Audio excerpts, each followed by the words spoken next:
General Marcus Hale had seen countless battles in his 35 years of military service. He was feared in every corridor of Fort Branson. Recruits whispered his name like a warning, the Iron Wolf. Nobody crossed him, nobody questioned him, and certainly nobody survived his infamous temper without scars. But all that changed the day a quiet, small-framed girl walked into the training bay, her bag slung over one shoulder, her expression calm, her movements controlled, almost too controlled. Her name was Ava Coleman, and she didn't look like she belonged in a room full of battle-hardened soldiers. From the moment Ava stepped in, the room buzzed with ridicule. Recruits nudged each other, laughing at her size. "She's like 5 feet," whispered Private Logan Pierce, barely containing his smirk. "General Hale's gonna eat her alive." Ava didn't react. She simply placed her bag down, tied her hair into a tight ponytail, and began stretching like she'd done this routine 1,000 times. General Hale walked in seconds later, boots pounding like thunder. The chatter died instantly. "Listen up," his voice boomed. "Today is combat assessment day. I don't care who you are, what you look like, or where you came from. In this room, only skill matters. If you fail, you're out." His eyes scanned the room, then narrowed on Ava. "And what do we have here?" he asked loudly. "A tourist?" The room snickered. Ava stood still. "No, sir. Recruit Ava Coleman reporting for assessment." Her voice wasn't shaky, just calm. Too calm. Hale didn't like calm. "You think you can survive my training?" he asked, stepping closer. "Yes, sir." "And why is that?" His tone sharpened. "Because I didn't come here to survive," Ava replied softly. "I came here to prove something." The recruits exchanged looks. Hale grinned, a dangerous grin. "Step forward, Coleman." Ava obeyed. "Pair her with me," Hale ordered. "Let's see what the weak girl is made of." The room froze. Logan whispered, "She's done." General Hale removed his jacket, cracked his knuckles, and stepped into the sparring circle.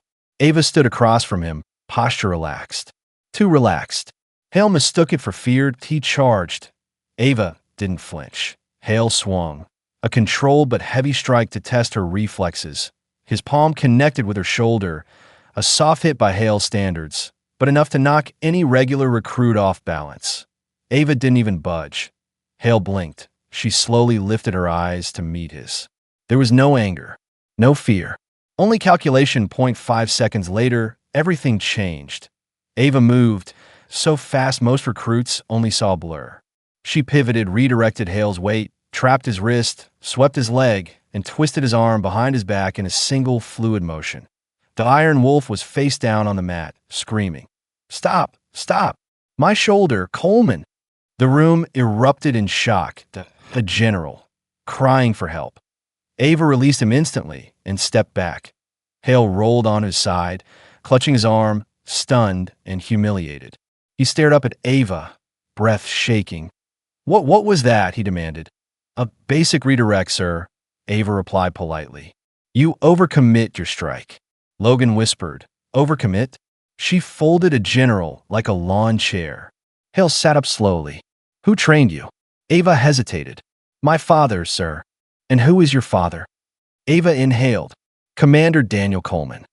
The room fell dead silent. Commander Daniel Coleman, the legend, the ghost, the man who single-handedly rescued an entire SEAL unit from an ambush in Sudan. Hale had served under him once. Ava wasn't just some recruit. She was the daughter of a myth. Hale swallowed hard. "Why are you here? Someone like you could have walked into any elite program." Ava looked down. "My father died 8 months ago. I'm here to continue what he started." The entire room shifted. The laughter was gone. The disrespect disappeared. What remained was a heavy silence. "Everyone out," Hale ordered. Recruits scrambled to the exit, whispering the entire time. Only Ava remained. Hale rubbed his shoulder. "You could have dislocated my arm." "I held back, sir." He stared. "Held back?" "I was holding back." "Yes, sir." For the first time in decades, General Marcus Hale didn't feel like the strongest man in the room. He felt humbled. "What do you want from this base?" he asked. "Respect, sir," Ava answered. "Not for me, but for every girl they underestimate. I want to earn my place here." Hale slowly stood, correcting his posture. He looked at the young woman who had dismantled him like a rookie. A moment of honesty slipped into his hardened voice. You already have it, Coleman. But the challenges had only begun. The next morning, the recruits lined up in the outdoor training field. The sun beat down mercilessly. Hale appeared with his arm in a sling, but his presence was as commanding as ever. Today, he announced, we begin Hell Course. Groans followed. Hell Course was infamous. Obstacle runs, weapon accuracy drills, survival scenarios, and psychological pressure designed to break even the toughest. Ava didn't flinch as the course began. Logan watched her with awe and unease. She moved with unnatural precision, balancing on narrow beams, vaulting high walls, crawling through mud without hesitation. And yet, she didn't look competitive. She looked focused, as if fighting an internal battle. Halfway through the course, Logan collapsed from exhaustion. Ava stopped. She wasn't required to help him. She could have finished easily, but she knelt beside him. Get up, she said. You're not dying today. I can't breathe. Yes, you can.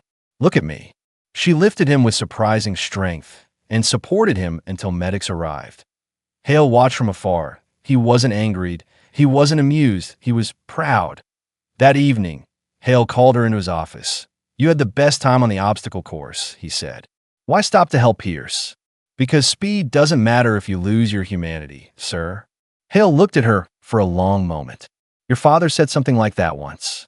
Ava smiled softly. He told me, Halit. Coleman, you're different. You're not just skilled. You're grounded.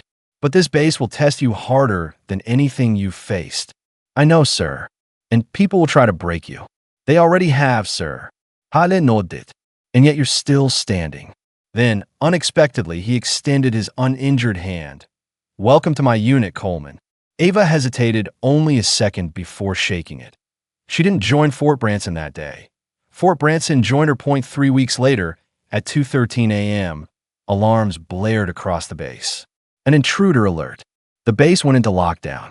Recruits rushed out, confused and half asleep. Hale barked orders through the chaos. Positions. Secure the perimeter. Nobody moves without my command. Ava stood ready, but something felt wrong. The intruder wasn't trying to escape. They were moving toward the armory. Ava sprinted in that direction before anyone else. Inside the armory, a masked man worked quickly, grabbing high-level weapon prototypes. Ava entered silently. She picked up a flashlight from her belt and tossed it across the room.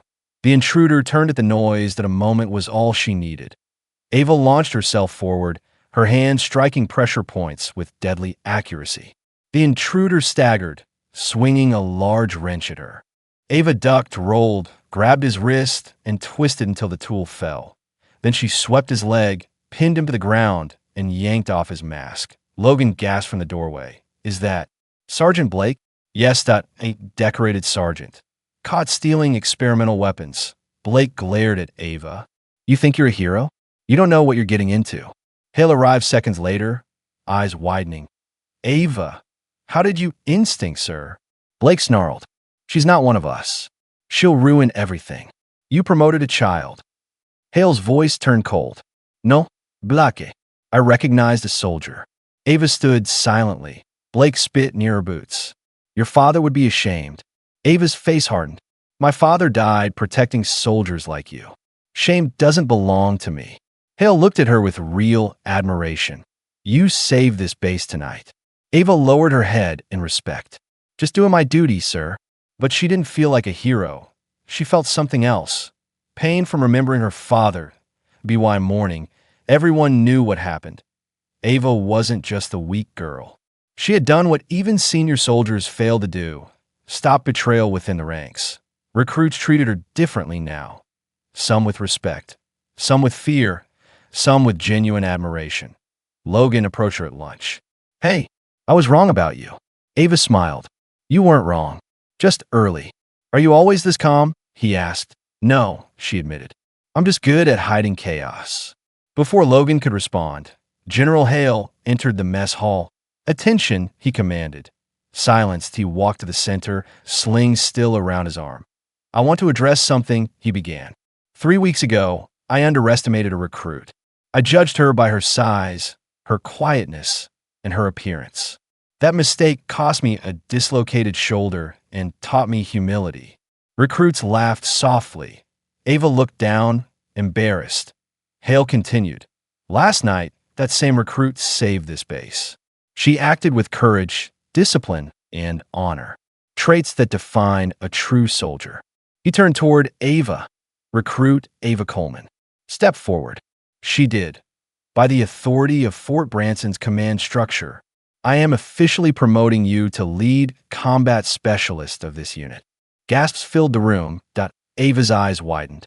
Sir, I'm not sure. You earned it, Hale said firmly. The weak girl?